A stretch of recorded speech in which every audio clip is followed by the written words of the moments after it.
Ya, assalamualaikum, balik lagi bersama gue Billy Haikal. Balik lagi di segmen cerita horor pendakianmu.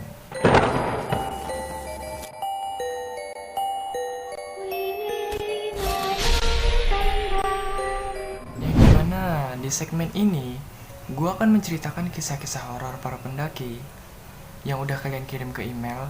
Dan pada kali ini gue mendapatkan cerita yang berasal dari seseorang yang bernama Rian, di mana Rian dan teman-temannya melakukan pendakian ke Gunung Selamet via Celakatekan.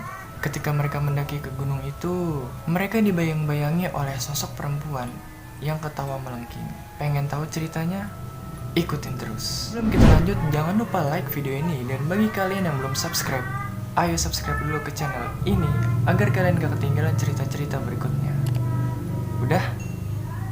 Ayo lanjut. Pendakian ini dilaksanakan 3 tahun yang lalu, di bulan November. Saat itu, Rian masih duduk di bangku SMK di wilayah Pemalang, Jawa Tengah. Waktu itu adalah waktu pertama ia mendaki. Saat itu, ia berniat mendaki ke Gunung Selamet via Celakatekan bersama dengan teman-temannya, si Opan, Anang, dan Iki. Setelah menyiapkan segala sesuatunya, akhirnya mereka berangkat ke Celakatekan dengan 2 motor. Rian berboncengan dengan Opan, dan Anang berboncengan dengan Iki. Di perjalanan, Rian sebenarnya sudah ragu dan was-was, karena sebentar lagi itu ujian nasional. Ia takut kalau mereka nggak bisa balik dengan selamat dari gunung itu. Rian membicarakan hal itu ke Opan. Opan bilang, "Udah, bismillah aja. Sayang udah ngeluarin modal dan waktu." Singkat cerita, akhirnya mereka sampai di base camp Celakatekan jam 4 sore. Mereka berangkat hari Jumat setelah mereka pulang sekolah. Mereka berencana menginap di gunung itu selama 3 hari 2 malam. Dan hari Seninnya itu mereka pulang. Di base camp mereka langsung mengurus simaksi dan segala macamnya lah. Setelah packing ulang, mereka berdoa dan dipimpin oleh Iki. Secara dia yang paling religius di antara mereka semua. Mereka pun berangkat setelah mereka izin kepada orang-orang base camp. Di base camp, mereka sempat diberi nasihat untuk menjaga sikap dan omongan dan tidak lupa membawa sampah itu turun. Akhirnya, mereka mulai pendakian jam 5 sore. Mereka jalan dengan bahagia sambil ketawa-tawa, sambil bercanda-bercanda dan foto-foto di depan gapura yang bertuliskan, "Selamat datang di pendakian Gunung Selamet via Celakatekan." Formasi barisan saat itu dipimpin oleh Anang sebagai leader, Rian di posisi kedua, Opan di posisi ketiga, dan Iki sebagai sweeper. Mereka berencana untuk ngecamp di pos 5, dan mereka membawa logistik yang lumayan cukup banyak lah, supaya mereka nanti nggak kehabisan sewaktu di atas. Sepanjang perjalanan, banyak penduduk yang mulai pulang dari ladangnya, karena hari itu sudah mulai petang. Mereka sebenarnya agak ragu melakukan perjalanan di waktu petang. Anang pernah bercerita, kalau dulu sewaktu dia SMP, dia pernah mendaki ke Gunung Selamet ini. Dan Rian pun percaya kalau Anang ini bisa diandalkan sebagai leader. 45 menit berjalan, lalu terdengarlah suara azan maghrib. Mereka pun istirahat sejenak dan sholat.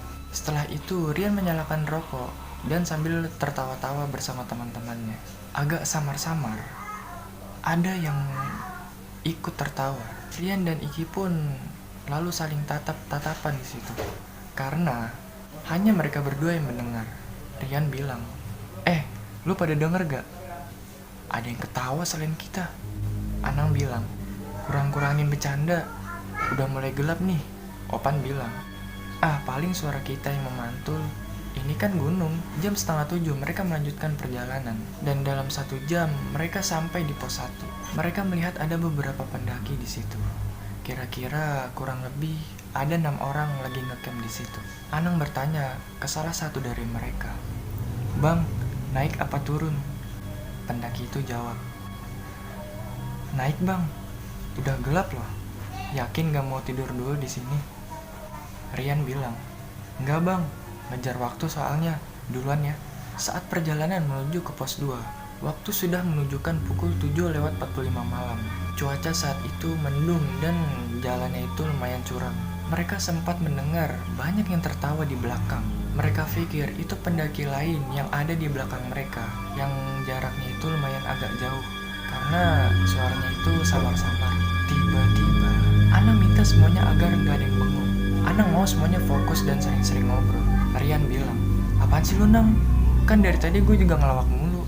Di sini, emang Rian yang paling nyablak dan paling banyak ngomong. Setelah itu, Iki dari belakang tiba-tiba langsung menyalip si Rian dan mendekati si Opan. Iki bilang, Pan, lu belakangnya, center gue kayaknya mau mati nih. Anang lalu di situ bilang, kayaknya bentar lagi kita nyampe nih di pos 2. Tambah semangat lah mereka ya kan. Sampai di pos 2, mereka istirahat sebentar untuk minum. Dan Rian kembali menyalakan sebatang rokok. Jam sudah menunjukkan pukul 9:15 malam. Dan mereka pun melanjutkan perjalanan ke pos 3. Tiba-tiba, mereka dikagetkan oleh sesuatu yang sedang meloncat-loncat dari ranting ke ranting.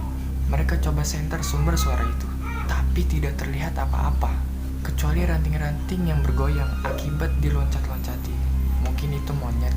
Di saat yang bersamaan, mulai tercium aroma bau amis. Opan bilang, bau amis Yan, coba lu cek daging ayam di tas lu, kebuka nggak?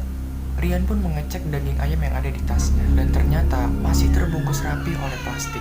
Setelah itu, samar-samar terlihat dari belakang seperti ada seseorang yang lain. Orang itu pakai baju serba putih.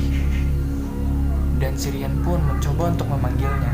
Bang, Mbak, siapapun, sini gabung aja. Anang tiba-tiba langsung narik tangannya Rian dan dia bilang, ayo jalan, gak usah dihiraukan. Iki dan Opan pun langsung istighfar di situ. Karena pas dilihat lagi ke belakang, sosok itu hilang. Rian berpikir, itu orang atau bukan? Sepertinya bukan. Sampai di pos 3, mereka melihat ada beberapa tenda di situ. Sekitar 4-5 tenda lah di situ, dan ada warung di situ. Langsung mereka mampir ke warung itu untuk membeli pisang goreng dan istirahat sebentar. Jam 10:30 mereka pun melanjutkan perjalanan dan izin ke ibu warung tersebut. Ibu warung itu bilang, sudah malam nak, sebaiknya kalian bikin tenda di sini aja, buat jaga-jaga. Tapi mereka memutuskan untuk tetap lanjut. Di perjalanan, Anang bilang, cepat sedikit, bentar lagi hujan nih. Dan benar, gak berapa lama hujan turun mengguyur mereka dengan deras. Opan bilang, woi, balik lagi aja ke pos 3 yuk. Rian bilang, nanggung Pan, bego lu, abis nih pos 4. Nih lu lihat. Di situ dia nunjukin peta yang ia dapat dari base camp. Di situ dijelaskan bahwa pos itu adalah pos Samarantu. Yang dimana menurut kepercayaan orang-orang sana, Samarantu itu adalah samar-samar melihat hantu. Tapi kita nggak tahu ya, wallahu alam. Dan pos itu terlarang dengan alasan apapun, jangan berlama-lama di situ, apalagi ngecamp di situ. Akhirnya mereka memutuskan untuk turun ke pos 3. Sesampainya di pos 3, Rian di situ menggigil kedinginan.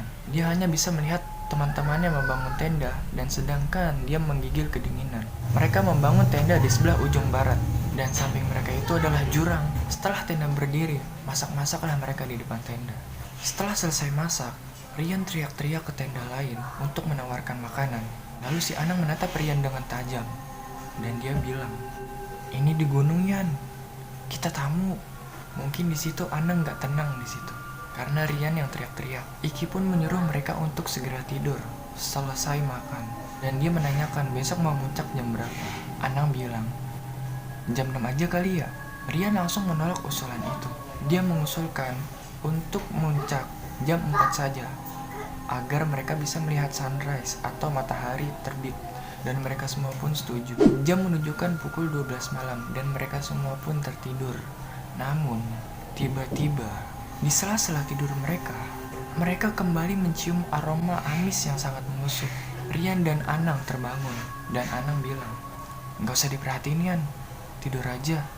Karena penasaran, Rian mencoba mengintip dari jendela tenda, dan terlihat ada sosok seperti perempuan di bawah jurang. Rian langsung berpikir, kuntilanak. Langsung dia masuk lagi ke dalam selimutnya, dan dia berusaha tidur kembali. Jam 2 pagi, Rian dikagetkan oleh Opan yang lari ke tenda. Rian pun bertanya, dari mana lu Pan? Opan cuma istighfar di situ, dan dia bilang, habis kencing gua. Rian penasaran, dan dia nanya kenapa Opan bisa lari seperti itu. Tapi Opan di situ cuma nyuruh Rian untuk diam dan tidur. Rian gak bisa tidur karena dia masih kepikiran sama sosok kuntilanak yang ada di bawah jurang. Akhirnya dia memutuskan untuk gak tidur di situ dan berpikir untuk membangunkan teman-temannya nanti jam 4 subuh. Tiba-tiba dari luar terdengar seperti ada suara tangisan wanita dan aroma singkong bakar. Kalau dari yang gue pelajari, kalau kita tiba-tiba nyium singkong bakar, padahal nggak ada yang lagi bakar singkong, itu tandanya ada makhluk lain di sekitar kita. Rian langsung istighfar di situ dan dia pikir kuntilanak lagi. Dia pun memutuskan untuk membangunkan 3 temannya itu. Setelah mereka bangun, Rian nanya, "Nyium bau singkong bakar nggak sih lu pada?" Mereka ketakutan di situ dan mereka semakin merinding ketika suara tangisan itu terdengar semakin jelas dan suara tangisan itu berubah menjadi suara tertawa. Anang hendak mengecek keluar sumber suara itu, tapi langsung ditarik lagi oleh Rian ke dalam tenda. Iki pun menyarankan untuk pergi muncaknya itu siang aja, agak siangan lah. Setelah itu mereka berdoa dan mendengarkan sholawat dari HP. Anang bilang, "Tidur aja, kayaknya kita lagi diuji." Gue ngerasa mereka cuma ngeganggu kita doang. Soalnya tenda-tenda lain pada adem-adem aja tuh. Dalam hati Rian bilang, "Duh, kalau terjadi apa-apa gimana?" Iki pun membaca surat-surat pendek sambil tiduran, dan mereka pun semuanya mengikutinya sampai mereka tertidur. Pagi pun tiba, jam sudah menunjukkan pukul 6 pagi. Mereka berempat langsung sarapan di situ, dan mereka bercanda-bercanda di situ untuk melupakan kejadian semalam. Mereka foto-foto dan mengecek logistik, dan ternyata logistik masih aman buat sampai turun. Jam 7 pagi, mereka pun mulai jalan ke puncak. Jalan ke puncak cukup aman, hanya terdengar seperti ada suara orang minta tolong dari belakang mereka. Tapi suara itu mereka hiraukan. Sampailah akhirnya mereka di pos 4, pos Samarantu. Rian pun mengajak untuk istirahat sebentar di situ. Tapi tiba-tiba Rian napasnya sesak. Dia saat itu yang sedang merokok, langsung melempar rokoknya itu ke semak-semak. Ana langsung mematikan rokok itu dan dia bilang, "Jangan sembarangan, Yan. Lu mah kebiasaan." Rian bilang, "Nafas gue sesak, Nang." Opan langsung membantu melepaskan carrier yang dibawa oleh Rian dan menyuruhnya untuk jangan merokok dulu. Rian di situ merasa pusing, seperti banyak orang di daerahnya tuh. Dia ngerasa di sekitarnya itu banyak orang, padahal nggak ada banyak orang di situ. Cuman di situ dia ngerasa sesak dan pusing. Setelah beberapa saat menenangkan diri, Rian pun mengajak mereka untuk melanjutkan perjalanan. Anang paham kalau Rian itu nggak nyaman di pos 4. Opan dan Iki nanya, "Yakin lo udah mendingan?" "Yakin." Mereka pun berjalan dengan posisi yang sama seperti kemarin. Dengan dipimpin Anang, mereka pun melanjutkan perjalanan. Setelah beberapa jam melakukan pendakian, sampailah akhirnya mereka di puncak. Mereka sangat gembira di situ sampai-sampai mereka menangis saking terharunya. Lalu tiba-tiba Iki bilang, "Jangan seneng dulu, kita belum turun coy." Mereka menghabiskan waktu sekitar 1 jam di puncak. Mereka foto-foto, bercanda-bercanda, dan sebagainya. Jam 9:30 pagi, mereka memutuskan untuk turun dan kembali ke tenda. Dan ketika turun, gak ada yang aneh-aneh. Hanya saja mereka sudah mulai lelah. Pan sempat terjatuh sampai 3 meter di situ. Tapi teman-temannya malah menertawakannya. Namun mereka tertawa itu, lagi-lagi ada yang ikut tertawa bersama mereka. Kali ini suaranya itu dari atas. Mereka langsung terdiam dan saling tatap-tatapan di situ. Ketika mereka lihat ke atas, ternyata nggak ada apa-apa di situ. Dan suara itu hilang. Mereka jalan ke tenda sambil memanjatkan doa. Fisik mereka sudah benar-benar lemah di situ karena medan yang cukup terjal. Mereka sampai di tenda jam 1 siang karena mereka itu turun dengan pelan. Setelah itu mereka makan-makan. Dan setelah selesai makan, mereka berniat lagi untuk ngecamp di Celakatakan. Jadi di Celakatakan itu ada tempat buat ngecamp. Mereka pun memutuskan untuk turun jam 2 siang. Di perjalanan turun, mereka nggak mendapatkan gangguan apa-apa. Singkat cerita, sampailah mereka di camp Celakatakan.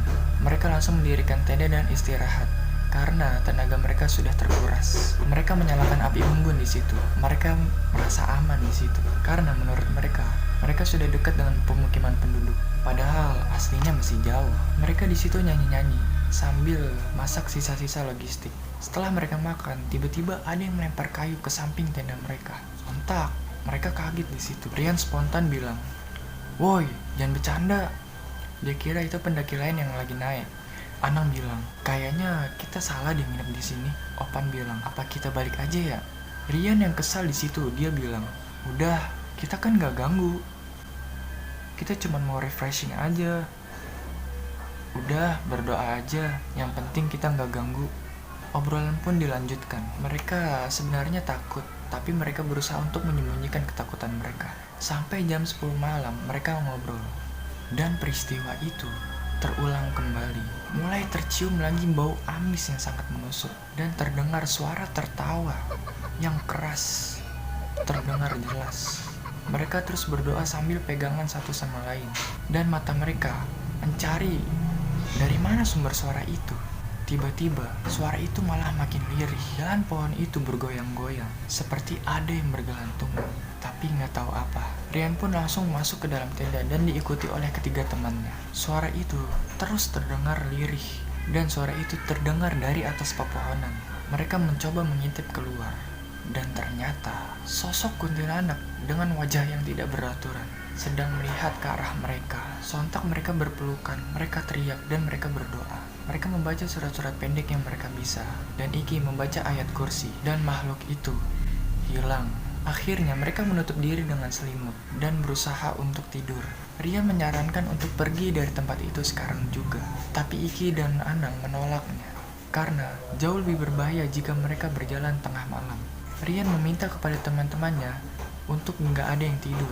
Teman-temannya hanya mengangguk dan membaca doa. Jam sekarang sudah menunjukkan pukul 3 pagi. Mereka mulai mengantuk dan akhirnya Iki dan Opan pun tertidur, disusul oleh Rian dan Ana. Tak lama setelah 1 jam mereka tidur, kira-kira jam 4 subuh, mereka dikagetkan kembali dengan suara lemparan kayu ke samping tenda mereka. Dan terdengar juga suara kereta kencana lewat di depan tenda mereka. Mereka yang sedang sembunyi di balik selimut mereka tiba-tiba dikagetkan oleh Opan yang teriak, "Siapa yang ngelus kaki gua woi? Ya ampun, kita kan gak ganggu." Dia teriak sambil menangis dan istighfar.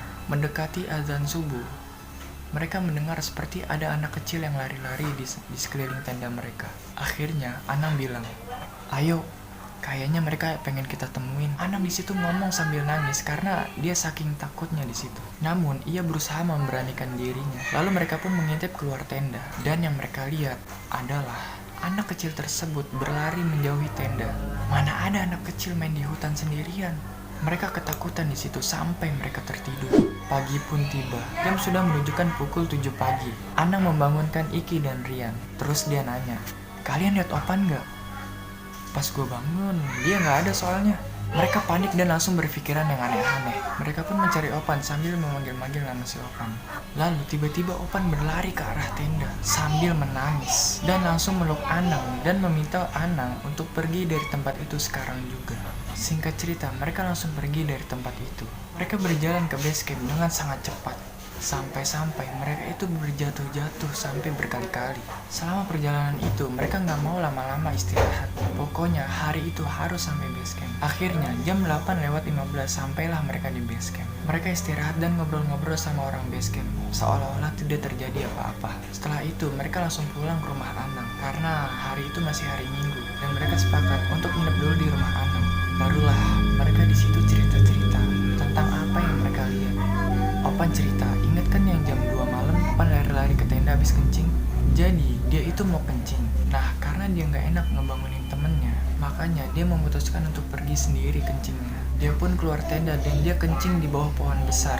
Nah pas lagi dia kencing itu, dia mendengar seperti ada suara perempuan tertawa dari atas. Dan Opan lihat ada sosok kuntilanak lagi duduk di dahan-dahan pohon dan mukanya itu berantakan. Anang pun mengaku di situ sebenarnya dari awal dia itu emang udah ragu karena dia itu sedikit sensitif sama hal-hal yang kayak gitulah. Lalu si Rian nanya ke Opan, "Lu tadi pagi kemana? Kencing lagi?" Si Opan bilang kalau tadi pagi pas dia tidur dia itu mimpi. Nah di dalam mimpinya itu dia seperti mendengarkan suara bisikan dalam bahasa Jawa yang artinya di sini aja. Dia pun kaget karena ketika dia membuka mata dia udah nggak lagi di tenda tuh. Dia berada di bawah pohon besar, persis di pohon yang dia kencingin. Langsunglah dia buru-buru balik ke tenda dan minta untuk pergi dari tempat itu sekarang juga. Soalnya dia takut kalau nggak bisa pulang. Akhirnya kita mendapatkan pelajaran lagi kalau misalkan kita di gunung, di hutan ataupun dimanapun, kita jangan sembarangan lah. Dan kalau misalkan kalau kalian lagi di gunung nih atau di hutan, kalian itu usahain jangan kencing di bawah pohon, di pohon atau di lubang, jangan ya, usahain. Oke guys, gimana tuh ceritanya? Serem kan? Diteror sama itulah, wah gila sih, serem sih. Sebelum gue akhiri video ini, bagi kalian yang belum like video ini, ayolah like dulu video ini. Dan bagi kalian yang belum subscribe, ayo subscribe dulu ke channel ini agar kalian gak ketinggalan cerita-cerita berikutnya. Gua Billy, sampai ketemu di cerita selanjutnya. Cerita horor pendakian.